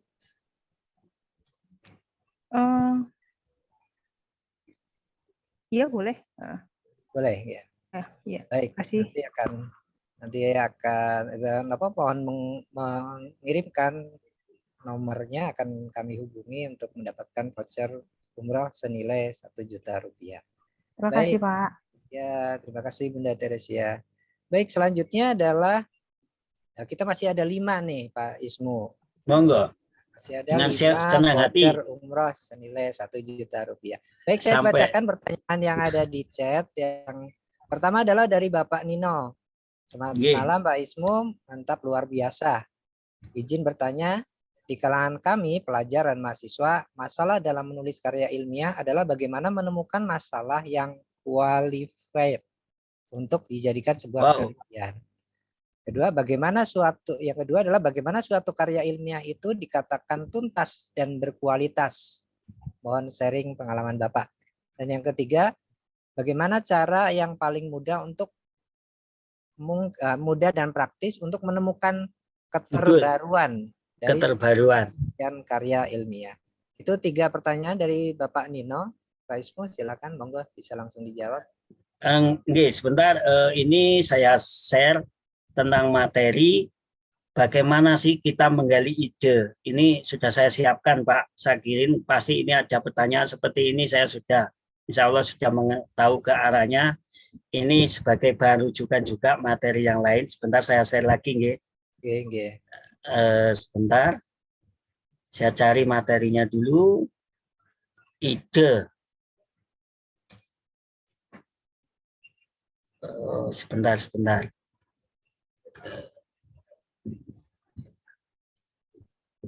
Ide penelitian. Belum nampak nggih? Belum nggih. Sampun? Sampun Bapak, sudah. Sampun nggih. Ini kita bahas pertanyaan yang berkaitan ide gimana kau. Ini materi ini saya ambil dan saya rubah ketika saya mengikuti pelatihan yang disampaikan oleh mentor saya Pak Gunawan Siswoyo. Ini lah bagaimana mengeksekusi ide. Ide itu ibarat seutas tali yang elastis untuk mengkait suatu gagasan yang besar. Berarti perlu adanya umpan, perlu adanya produktif, kreatif, dan inovatif. Lah, ide itu sifatnya hanya 1% Pak Sakirin. Sementara kerja keras itu 98%. Sementara itu untuk 1%-nya itu adalah faktor keberuntungan ketika kita mengantarkan anak kita menjadi juara. Terus berikutnya, kita yang pertama harus tanamkan adalah optimis di dalam menulis karya ilmiah. Apa yang dimaksud dengan mempunyai ekspansi bahwa karya ini akan berhasil. Jadi kita harus optimis. Jangan takut salah dan jangan takut gagal. Kalau kita melakukan suatu perbuatan, kita takut salah, kita takut gagal, maka kita tidak akan maju. Contoh misalnya Pak Sakirin, saya ini adalah lulusan sarjana bahasa Indonesia, saya manajemennya adalah manajemen pemasaran, berarti secara linear saya tidak bisa menguasai ilmu yang namanya matematika, tidak menguasai ilmu yang namanya IPA, tentang biologi, information science. Dari situ ternyata saya selalu membaca dari judul-judul orang, dari situ saya akan mendapatkan sebuah judul dari orang-orang sehingga bisa jadikan sebuah acuan. Terus kita harus fokus, berani berbeda. Berani berbeda ini adalah sesuatu yang menjadi tantangan kita ketika kita berusaha untuk mengajar pada para murid kita atau kepada para anak kita. Terus kita harus berani berlatih setiap waktu, pantang menyerah. Terus berikutnya adalah kerjasama. Jadi kita sebelum kita membahas bagaimana sih cara menggali ide, di dalam KIR biasanya seperti CYS, seperti ISPO, itu biasanya satu kelompok itu 2, Pak, Bapak Ibu. Berarti kita perlu kerjasama kelompok dan kita perlu kerjasama seorang pembina yang bisa mengarahkan atau pelatih dalam sebuah karya ilmiah tersebut. Kerjasama. Terus untuk mencari ide, gunakan pandangan mata pasat, peka terhadap lingkungan sekitar, berpikir kreatif dalam menghadapi masalah. Ini adalah yang perlu dipegang oleh para pelatih atau para pembina karya tulis ilmiah. Mengubah sudut pandang. Terus ini, terkadang ide muncul itu akibat dari gangguan. Misalnya ketika kita tidur stres, terus maka timbul sebuah ide. Terus ketika kita mengunyah permen, ketika kita mancing, ketika kita wisata, ketika kita kuliner, ketika kita bersih-bersih rumah, itu akan muncul sebuah ide. Begitu. Terus ide itu munculnya di mana? Ketika di undangan, alamat, waktu, acara, minuman, makanan. Bapak Ibu, ketika kita sudah terbiasa, saya keluar saja, saya sudah bisa mendapatkan ide sebuah penelitian. Kadang-kadang saya juga mempunyai daftar umplung untuk saya masukkan ide-ide yang nanti bisa kita sharingkan kepada para peserta didik. Ini yang sering saya lakukan. Ini contoh misalnya menguji asumsi, bila kita mengasumsikan suatu bulat nyata, kita melihat bulatan putih. Bila kita mengasumsikan yang lain, kita melihat banyak titik hitam. Ini contoh asumsi saja. Yang perlu diperhatikan Bapak Ibu adalah isu terkini. Misalnya pendidikan, ekonomi, kesehatan, sosial, sains, berarti berkaitan dengan IPA, teknologi. Terus kita jangan menghadirkan pemikiran yang terpola. Misalnya kalau otak kiri, dia itu analitis, atau mungkin dia suka hitung-hitungan. Ini jangan kita terpola kepada aturan pola otak kita. Misalnya otak kita bagian kanan, misalnya kita paling banyak kanan, kita berarti senang yang namanya itu kreatif. Kita jangan terpola pada bagian otak mana. Kita harus selalu kreatif dalam mencari sebuah ide. Nah, ini misalnya kita memperhatikan berbagai macam lingkungan. Misalnya lingkungan di sekitar, di sini banjir, terus di sini ada macet, terus di sini ada misalnya ada air keruh, terus di sini ada tanaman obat, terus di sini misalnya ada berbagai macam barang rosokan, di sini ada jalan, terus di sini ada ikan, di sini ada buah-buahan. Ini pun sebenarnya kalau kita kaitkan akan menjadi sebuah ide, itu harus menyantumkan 5W1H. Apa sih 5W1H? Misalnya begini, misalnya kita ambil sebuah contoh banjir. Siapa yang kena dampak banjir? Dari mana sumber munculnya banjir? Misalnya apakah sampah? yang mengakibatkan banjir tersebut, berarti kita bagaimana upaya kita mengurangi sampah tersebut, misalnya kita mengurangi yang namanya limbah styrofoam tadi. Misalnya apakah masalah ini penting untuk diteliti? Misalnya seperti ini, apakah penelitian ini bermanfaat kepada masyarakat? Terus kapan biasanya banjir terjadi? Mengapa banjir bisa terjadi? Ini kita berusaha untuk mencari sebab dan musabab, misalnya kita menghadirkan sebuah banjir. Ini Bapak Ibu, ini adalah contoh sengaja gambar yang saya tampilkan. Ini misalnya, ini contoh kita mencari sebuah ide Bapak Ibu. Jadi kalau Bapak Ibu mau menyarankan ide kepada para peserta didik, sebenarnya mereka pancinglah berbagai macam gambar. Dari gambar tersebut, maka kita akan mencari sebuah ide. Contoh misalnya Bapak Ibu, ini ada gambar popok, limbah popok, ini ada batako. Berarti pemanfaatan limbah popok untuk pembuatan batako super. Ini contoh. Terus di sini ada limbah popok Bapak Ibu. Terus di sini ada peredam suara. Peredam suara. Otomatis pemanfaatan limbah popok bayi untuk peredam suara. Berarti ini kita menguji tentang intensitas bunyi tersebut, penyerapan bunyi tersebut. Bagaimana cara kita menguji bunyi tersebut? Misalnya kita minta bantuan kepada lab yang berkompeten terhadap hal tersebut. Terus berikutnya Bapak Ibu, ini ada yang namanya nyamuk. Terus di sini ada yang namanya itu sawo, ada kecil. Ini berarti pemanfaatan lotion dari biji sawo untuk membasmi nyamuk demam berdarah. Misalnya ini kita kaitkan, maka ini menjadi judul. Ini gambar ini pernah saya praktekkan kepada murid saya. Misalnya ini ada kulit manggis. Kulit manggis itu kita manfaatkan dalam pembuatan misalnya untuk menanggulangi, ini juga bisa. Terus contoh yang lain Bapak Ibu, di sini misalnya ada apa itu namanya buah mangrove. Apa hubungannya buah mangrove dengan yang namanya ikan? Tuhan itu menciptakan sesuatu itu pasti ada manfaatnya. Contoh buah mangrove ini kita temui di pinggir sungai, di pinggir laut. Secara otomatis dia akan bermanfaat untuk pengawet ikan. Ini contoh. Nah sekarang buah mangrove ini hubungannya apa dengan sepeda motor? Maka pemanfaatan buah mangrove jenis bidada sebagai bahan alternatif dalam pembuatan apa? Dalam pembuatan bahan bakar. Sepeda motor 4 tak. Terus ini misalnya ada buah mangrove dihubungkan dengan hand sanitizer, misalnya ketika pandemi.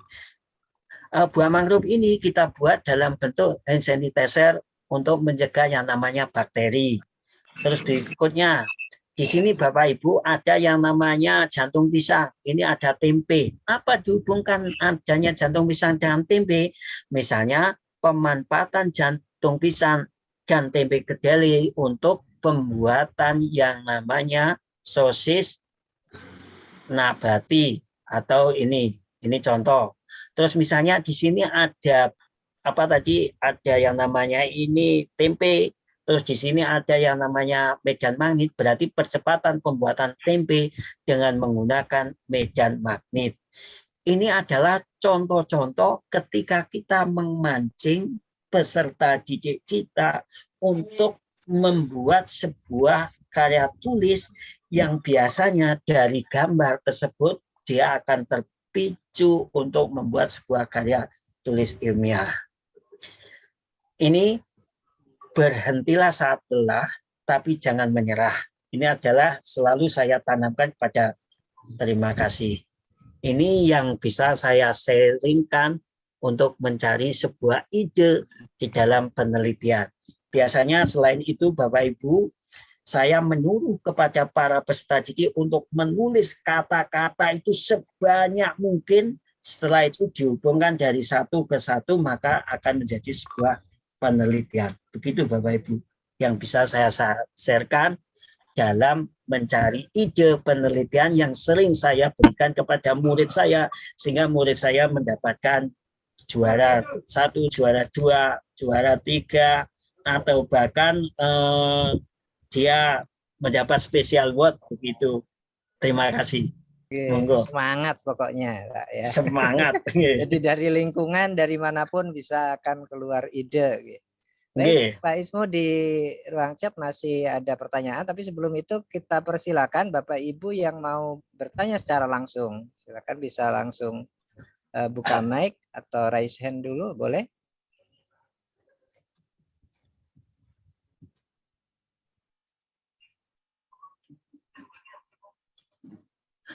Nggih.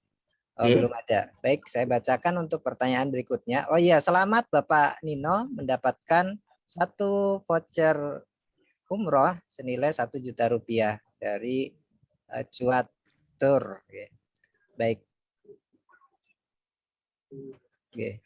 Saya bacakan untuk pertanyaan selanjutnya adalah dari Ibu Hartati. Nah, kalau tadi itu kaitannya dengan penelitian untuk remaja, Pak Ismu, untuk anak-anak dan remaja. Sekarang adalah Bu Hartati ini ibu guru. Nah, guru TK setingkat guru RA setingkat TK. Nah, bagaimana contoh yang bisa diberikan untuk karya ilmiah untuk guru TK atau RA? Untuk penulisan karya tulis ilmiah yang bisa untuk referensi masalah tentang apa nggih, Pak? Gitu. Kalau untuk guru TK. Paham. Oke, silakan Bapak Ismu. Pertanyaan ini sering saya dengarkan ketika saya mengajar pelatihan karya ilmiah remaja, Bapak Ibu. Kalau sepengetahuan saya, TK, SD itu saya tidak pernah menemukan, Bapak Ibu. Biasanya itu karya tulis ilmiah itu digelontorkan, contohnya di Surabaya itu mulai tingkat SMP, mulai SMP kelas 1 sampai misalnya kelas 7, kelas 8, kelas 9, terus juga SMA. Begitu. Kalau yang tingkat TK saya tidak pernah menjumpai, jadi mohon maaf saya tidak bisa jawab bagaimana contoh penulisan karya ilmiah dari jenjang TK. Karena kan TK itu kan masih anak-anak, dia senang bermain, senang bernyanyi. Begitu, Bapak Ibu, terima kasih. Ini mungkin yang dimaksud adalah ide untuk ibu gurunya, Pak Ismu. Jadi untuk ibu guru TK atau RA itu apa ide-ide yang bisa diangkat untuk sebuah karya ilmiah. Begitu. Berarti itu berkaitan dengan penelitian tindakan kelas, Pak Sakirin. Sebetulnya. Kalau itu berkaitan dengan penelitian tindakan kelas, itu mungkin nanti Pak Yan bisa mengagendakan. Saya juga salah satu konsultan penelitian tindakan kelas, begitu. Berarti ada sesi tersendiri Pak Ismu ya. Nanti saya bicarakan dengan Pak Yan secara khusus enaknya seperti apa kalau kita melakukan pengembangan penelitian tindakan kelas. Saya juga punya teknik khusus. Saya salah satu konsultan di Surabaya tentang penelitian tindakan kelas. Begitu. Guru-guru pegawai negeri banyak konsultasi ke saya tentang penelitian tindakan kelas. Alhamdulillah setiap saya arahkan selalu mendapatkan poin untuk kenaikan pangkat begitu. Maaf. Luar biasa Pak Ismu. Baik, ini Ibu Hartati juga mendapat voucher umroh ya Pak Ismu ya. Monggo. Sudah 3 peserta yang mendapatkan voucher umrah senilai 1 juta rupiah dari Cuat Tour. Baik, Bapak Ibu kita lanjutkan. Ini sudah ada yang raise hand, Bapak Nino. Monggo. Monggo. Assalamualaikum Pak Ismu. Waalaikumsalam Pak Nino. Terima kasih. Monggo. Itu tadi terima kasih sekali untuk pertanyaan pertama. Itu memang tidak hanya untuk anak SMP SMA sih, untuk anak mahasiswa pun sulit untuk mendapatkan masalah apa sih yang dikatakan qualified ya. Kalau kita bicara masalah dasolan dengan dasein, kemudian masalah itu apakah layak diangkat sebagai suatu penelitian atau tidak sih, itu memang banyak yang kesulitan untuk menemukan masalah ya. Masalahnya adalah bagaimana menemukan masalah, itu yang sering terjadi kalau kami ada di dunia kampus seperti itu. Nah, yang kedua ini Pak, yang kedua tadi belum sempat disinggung Bapak itu.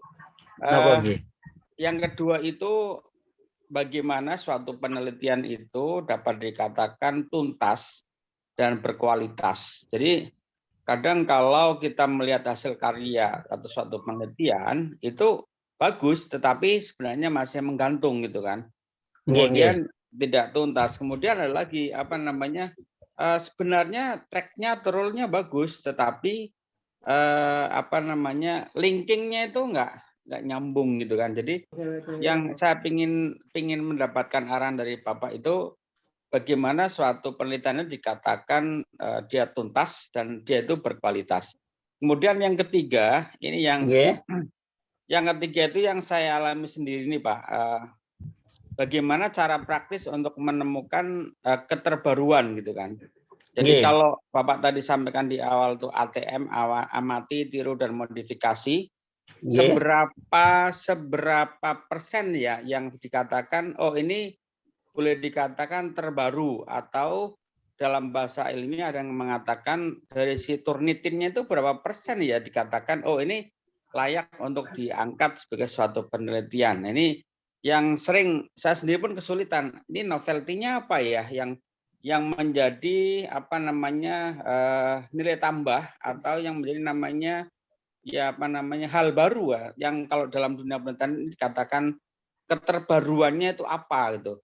Seringkali kalau saya ketemu sama dosen-dosen senior itu kan mengatakan, oh ini udah sering diteliti, oh ini udah sering nih. Nah, yang belum sering itu gimana caranya? Karena kalau semua sudah sering, kita juga akan sulit untuk mengangkat satu tema yang dikatakan tadi itu keterbaruan. Bagaimana cara mendapatkan, mungkin Bapak yang sudah malang melintang di dunia riset bisa memberikan kiat-kiat praktisnya untuk mendapatkan satu novelty ya dengan mudah, Pak. Terima kasih banyak. Oh begitu, terima kasih. Pak, tadi yang dikatakan apakah penelitian itu tuntas atau tidak, tadi seperti yang saya paparkan, cara contoh pengambil keputusan Bapak. Tadi misalnya saya ambil contoh mengurai limbah styrofoam dengan menggunakan jamur tempe busuk. Tadi berarti pengambilan keputusan kita berarti itu mengacu senyawa apa yang ingin saya dapatkan. Senyawa apa yang ingin saya dapatkan dari jamur tempe busuk tersebut. Misalnya saya fungsikan untuk mengurai limbah styrofoam. Terus apa karakter dari senyawa tersebut? Karakternya sifatnya bagaimana? Berarti apakah jamur tempe busuk itu bisa digunakan untuk mengurai? Apakah bisa? Itu contoh. Terus misalnya pengolahan apa yang akan saya lakukan? Berarti metode atau cara kerja saya, bagaimana saya itu melakukan perlakuan limbah styrofoam untuk saya jadikan sebuah riset. Terus berikutnya adalah kelengkapan data yang diperlukan.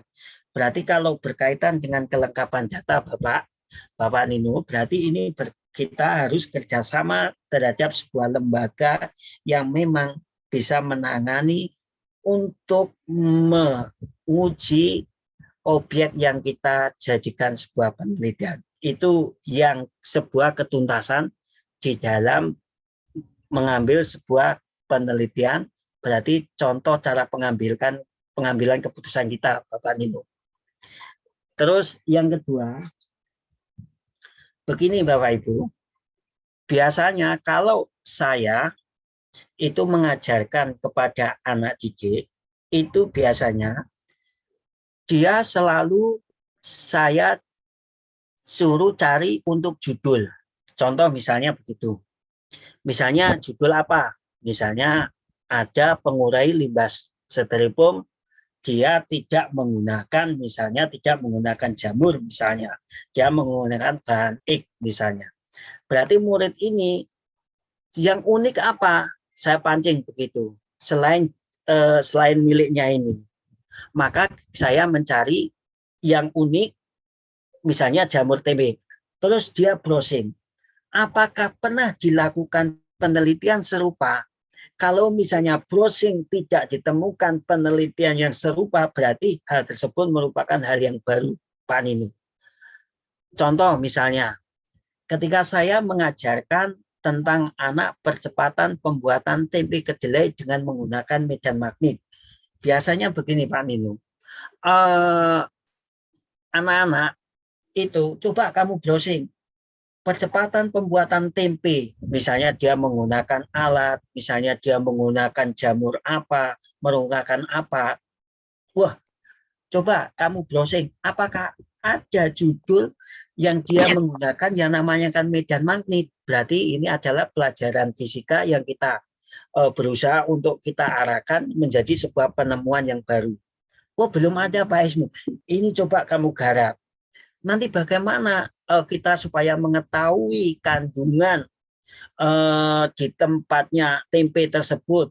Nanti Pak Ismu akan bantu untuk ujikan di lembaga lab. Begitu Pak Dino, saya cara mengarahkan peserta didik untuk menjadi penemuan-penemuan yang baru. Dan biasanya kalau penemuan yang baru itu biasanya pasti akan dipandang oleh juri dan pasti akan mendapatkan juara. Begitu Pak Nino. Terima kasih. Bisa dianu ya Pak Nino? Ada lagi yang ditanyakan? Biasanya seperti itu saya. Matur suwun Pak. Dan terkait dengan itu kan ya kita bisa mencari juga di itu ya Pak ya, di apa namanya internet ya Pak ya, atau kita mencari coba di Google Scholar ya Pak ya biasanya. Nggih, benar, nggih, begitu Pak. Google Scholar atau mungkin kita cari di jurnal ya Pak ya, jurnal nasional barangkali ya Pak ya. Nggih, leres. Kadang-kadang memang kita ada kesulitan sih Pak kalau untuk merumuskan ini tuh novelty-nya apa ya yang menjadi apa ya daya tarik kita untuk membuat penelitian ini menjadi satu hal yang bermanfaat, menarik dan bermanfaat untuk khalayak, dan itu sebagai kepuasan tersendiri bagi seorang peneliti. Matur suwun Pak Ismu. Oke, makasih. Mohon maaf kalau ada kekurangan. Itu biasanya seperti itu yang saya wacana kepada murid saya. Pak Ismu ini suhu nih. Assalamualaikum. Waalaikumsalam. Ya, ini ada lagi yang mau bertanya, silakan. Ya, Bapak Ahmad Fauzan. Silakan Bapak. Ya, Bapak. Ini saya tertarik sekali apa yang disampaikan oleh Bapak Ismuinti. Ini Bapak, saya kan berkiprah di bidang penyuluh agama Islam. Selama ini penyuluh agama Islam kan kan kebanyakan yang diajarkan kita hanya menyampaikan materi-materi keagamaan aja. Dia ada kegiatan pendamping mustaqim itu hanya mengarahkan para pedagang-pedagang itu agar lebih aktif supaya dagangannya lancar gitu. Nah, bagaimana Bapak supaya ada ide-ide penelitian supaya para jamaah itu lebih aktif di bidang yang lainnya. Terima kasih Bapak. Supaya jamaah tertarik pada bidang lainnya. Contohnya dalam bidang penelitian atau bidang apa?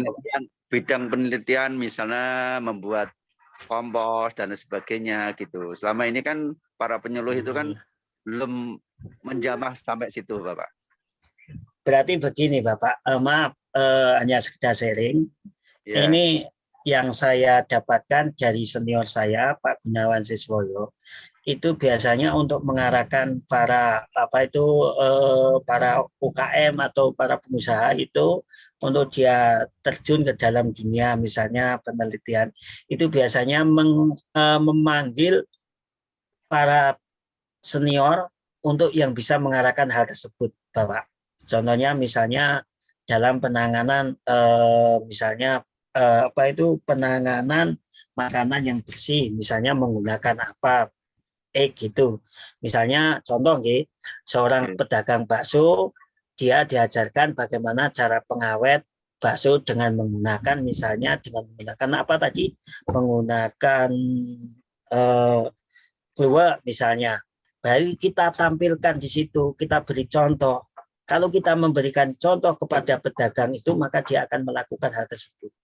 Begitu, berdasarkan sharing yang pernah saya tanyakan pada senior saya. Begitu Pak Ahmad Fauzan. Oh, nggih. Apa ada ide-ide untuk para Mustaqim, Bapak?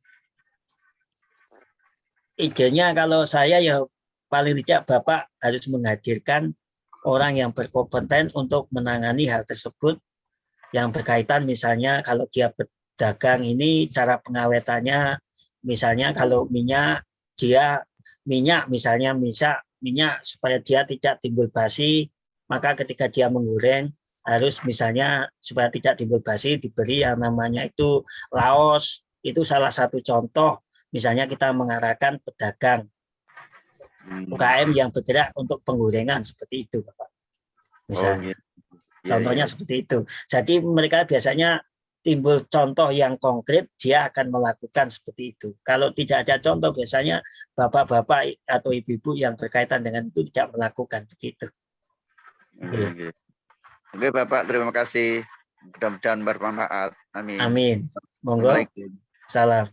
Selamat Bapak Ahmad Fauzan mendapatkan voucher umroh senilai 1 juta rupiah dari Juat Travel. Terima kasih, Bapak. Oke, nanti bisa kirim nomor untuk kita hubungi. Baik, Pak Ismu, sebelum ini ada Ibu Laras Dewi yang raise hand, tapi kita baca dulu yang ada di chat. Tadi ini sepertinya masih terkait nih. Pertama adalah pertanyaan dari Ibu Mas Titi. Dari Ibu Mas Titi, mohon penjelasan bedanya karya tulis ilmiah dengan best practice. Kemudian dari Ibu Hartati tadi masih melanjutkan kaitannya dengan karya tulis yang dibuat oleh guru. Nah, kalau ada lomba guru berprestasi, itu kan guru RA, TK, itu pun juga harus mengumpulkan karya tulis ilmiah. Ini bisa menjadi satu bahasan yang bisa dijawab juga, Pak. Bedanya karya tulis ilmiah dengan apa tadi, Pak? Dengan best practice. Best practice itu berarti praktek itu. Maksudnya seperti itu. Di Bunda Mas Titi mungkin bisa. Karena saya tidak pernah menjumpai dalam bentuk best practice itu seperti apa. Kalau misalnya Bapak Ibu yang tanya tadi bisa memberikan gambaran, mungkin nanti saya bisa sampaikan. Kalau karya ilmiah tadi kan memang dituntut adanya penulisan dari misalnya bab 1 itu ada latar belakang, rumusan masalah, tujuan penelitian, bab 2 ada alasan teori, terus bab 3 metodologi penelitian, terus yang berikutnya adalah hasil dan analisa data, ada penutup, terus disertakan dengan data yang mendukung adanya yang kita teliti, misalnya seperti tadi pengurai limbah styrofoam dengan menggunakan jamur tempe busuk. Berarti data apa? Kita ujikan di lab. Itu contoh misalnya dalam bentuk karya tulis ilmiah. Tetapi kalau best practice itu seperti apa? Apakah praktek terus juga dalam bentuk laporan? Itu berarti dia tidak adanya dukungan secara ilmiah. Begitu. Praktik terbaik dapat didefinisikan sebagai suatu cara paling efisien dan efektif. Berarti ini kalau sifatnya praktek, ini biasanya berupa laporan. Berupa laporan berarti contohnya seperti laporan seperti saya tanyakan, analisa data itu berbeda dengan rumus masa seperti itu tadi. Jadi mungkin kalau best practice cara kerja itu berarti itu tata cara memasak, berarti berbeda, Bapak. Berbeda. Kalau karya tulis ilmiah seperti yang saya sampaikan tadi, ada rumusan masalah, ada tujuan, ada manfaat, ada landasan teori, dan ada metodologi penelitian, terus ada pembahasan, ada kesimpulan dan saran. Gitu, Pak. Baik, oke, berarti untuk best practice, kemudian tadi tambahan pertanyaan dari Bunda Hartati juga kaitannya dengan penelitian guru, sebetulnya sama ya, ada prosedur-prosedur yang mungkin di sesi yang lain kita bisa khusus bikin untuk sesi yang kaitannya dengan penelitian untuk guru.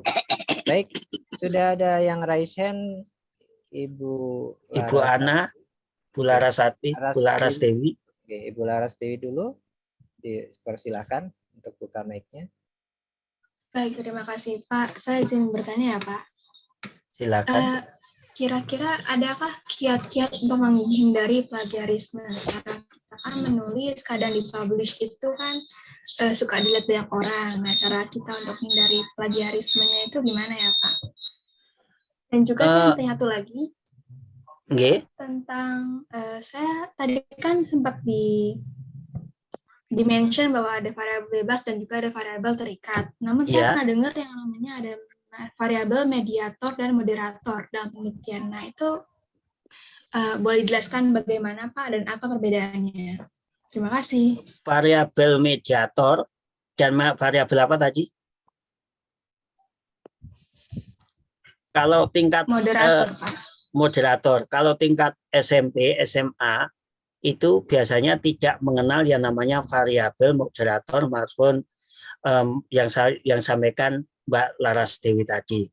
Tetapi kalau SMP biasanya itu mengacu pada variabel terikat dan variabel bebas. Hanya 2 variabel saja. Biasanya seperti yang jenengan utarakan itu, kalau tingkat SMP sama SMA itu selama saya mengajar tidak ada yang namanya variabel mediator, tidak ada begitu. Terus untuk menghindarkan plagiatisme, berarti intinya apa? Kita itu misalnya dalam menulis landasan teori, kita harus menyantumkan daftar pustaka tersebut. Itu salah satu contoh ketika kita menulis landasan teori supaya kita tidak timbul sebuah plagiat. Begitu, cantumkan di dalam daftar pustaka. Karena daftar pustaka itu sifatnya wajib, dan kalau kita tulis secara karya tulis ilmiah, berarti kita tidak dikatakan sebagai plagiat. Begitu. Ada lagi? Bagaimana Bu Laras Dewi, sudah terjawab semua? Kalau menulis daftar pustaka dengan sitasi itu bagaimana ya, Pak? Menulis daftar pustaka dengan apa? Sitasi. Prestasi. Mau diulangi? Sitasi, Pak. Mitasi, nggih. Sitasi. Apa itu? Kok saya tidak pernah dengar itu? Saya pernah baca tentang ada kata-kata sitasi dalam daftar pustaka gitu, Pak. Oh, jadi itu biasanya catatan kaki, begitu nggih?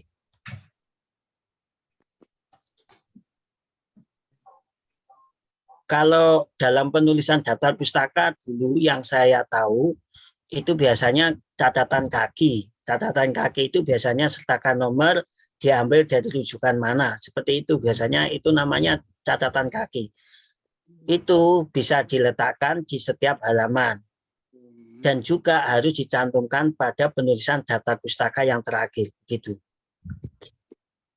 Oke, baik, Pak. Terima kasih, Pak. Oke, baik. Terima kasih Bunda Laras Dewi. Selamat mendapatkan voucher umroh sebesar 1 juta rupiah. Baik, masih ada lagi yang bertanya yang sudah raise hand. Silakan Bunda Ana. Ya, Assalamualaikum Pak Ismo Kaca. Waalaikumsalam. Iya. Karena waktunya sudah hampir habis ya. Terima kasih sebelumnya untuk materinya, sangat menarik sekali ya Pak ya. Dan sebetulnya masih kurang puas begitu.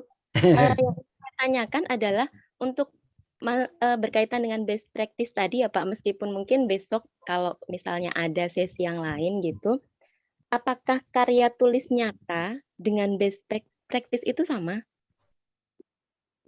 Sebentar. Ini ya. Tulis Sitasi artinya sebagai referensi yang berasal dari buku, artikel jurnal, naskah, arsip, koran, situs web, laporan, dan lain. Biasanya begini, Bapak Ibu, situs web itu tidak bisa dicantumkan. Kalau misalnya artikel jurnal itu bisa dicantumkan di dalam penulisan daftar pustaka. Tapi kalau situs web ini biasanya dalam penulisan karya ilmiah yang saya tahu tingkat SMP maupun SMA itu biasanya tidak dicantumkan. Ini ngambil dari situs ini ya, maka ini juri pun juga biasanya mengkritik kekurangan dari kita ambil dari situs begitu. Ada lagi? Ini tadi yang ditanyakan, siapa sitasi artinya seperti ini. Makasih. Ada lagi? Tadi Mbak Ana nanyakan apa tadi? Untuk karya tulis nyata, Pak, apakah sudah pernah mendengar atau menangani? Mohon maaf. Karya tulis, karya tulis nyata apa bedanya dengan karya tulis ilmiah? Karya tulis ilmiah kan juga nyata, Pak. Mbak. Berarti Ditulis di dalam apa? Jika begitu, itu tapi sama, Pak. Karya tulis nyata itu nanti ada siklus seperti itu atau maksudnya ada penutup dengan siklus-siklusnya, siklus pertama, siklus kedua seperti itu? Kalau siklus-siklus itu biasanya berkaitan dengan PTK. Siklus 1, siklus 2, siklus 3 itu biasanya berkaitan dengan PTK. Berarti itu sudah berbeda. Tetapi kalau karya tulis ilmiah itu biasanya ya kita tulis sekali kalau kita membicarakan tentang percepatan pembuatan tempe kedelai dengan menggunakan medan manik. Berarti kita membahas tentang itu saja. Tidak ada yang nama siklus, tapi di situ kita harus mempunyai misalnya satu, ada yang dikasih medan magnet berdiri, misalnya berdiri, ada yang tumpang tindih, terus ada misalnya medan magnet hanya satu saja. Itu nanti dicari perbedaannya, baik mana ya yang kita ambil datanya itu baik mana, berarti itu kita jadikan sebuah acuan untuk pembahasan seperti itu. Biasanya seperti itu. Oh iya, itu biasanya minimal atau bisa kita tahu seberapa baiknya menggunakan, misalnya tadi yang pakai magnet berdiri itu berapa lama, Pak? Misalnya berapa minggu, berapa bulan seperti itu? Waktu itu kalau membuat tempe kedelai secara manual itu biasanya kan 3 hari. Tetapi kalau itu 2 hari berarti kan penelitian kita kan sudah mempercepat 1 hari. Begitu. Nah, di antara ini kita ujikan di lab. Kandungan misalnya di situ apa itu kandungannya tempe itu apa, vitamin A, vitamin C, vitamin D. Berarti baikan mana? Misalnya ini ada sebuah tempe, kita membuat tempe terus kita tengah kasih medan magnet. Terus ini posisi tidur, terus ada lagi posisi berdiri. Ini. Terus ada lagi tempe yang tidak dikasih medan magnet. Berarti ini untuk perbandingan apakah penelitian kita itu berhasil atau tidak gitu. Nanti yang pernah saya lakukan kepada murid saya seperti itu. Terima kasih. Banyak ya, Pak Ismu, nanti saya izin mungkin konsultasi ya seperti itu. Ya, monggo. Nomor sudah kita share di chat, bisa langsung terima kasih share. Pak Bapak. Baik Pak Ismu, untuk voucher umroh sudah tersampaikan semua ya, 6 orang. Oh ini ada Pak Nino, Bapak Nino, Aisen. Silakan Bapak Nino mau menambahkan. Silakan. Iya, Ustadz Saki, mohon izin mau sedikit sharing saja.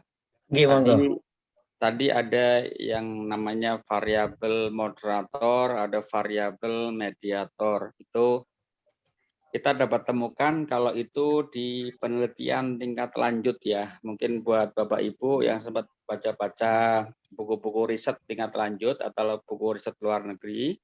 Biasanya variabel moderator itu dia sebagai variabel bebas atau independent variable lainnya atau variabel independen turunannya yang turut berkontribusi berpengaruh pada variabel terikat, tetapi variabel moderator itu berdiri sendiri dan tidak dipengaruhi oleh variabel-variabel bebas utamanya. Nah, kalau variabel mediator itu variabel bebas turunan dari variabel bebas utama yang kedudukannya variabel mediator ini dipengaruhi oleh variabel bebas yang menjadi variabel bebas utama, di mana variabel mediator ini turut bersama-sama berkontribusi memberikan pengaruh pada variabel terikat atau pada outcome-nya. Jadi memang antara moderator dan mediator itu variabel bebas turunan, hanya kedudukannya kalau moderator itu berdiri sendiri, kalau mediator ini dipengaruhi oleh variabel bebas utamanya. Ini definisi ini biasanya kita temukan di buku-buku riset, terutama buku-buku riset yang terbitan dari luar negeri. Kalau di Indonesia jarang ditemukan sih memang itu.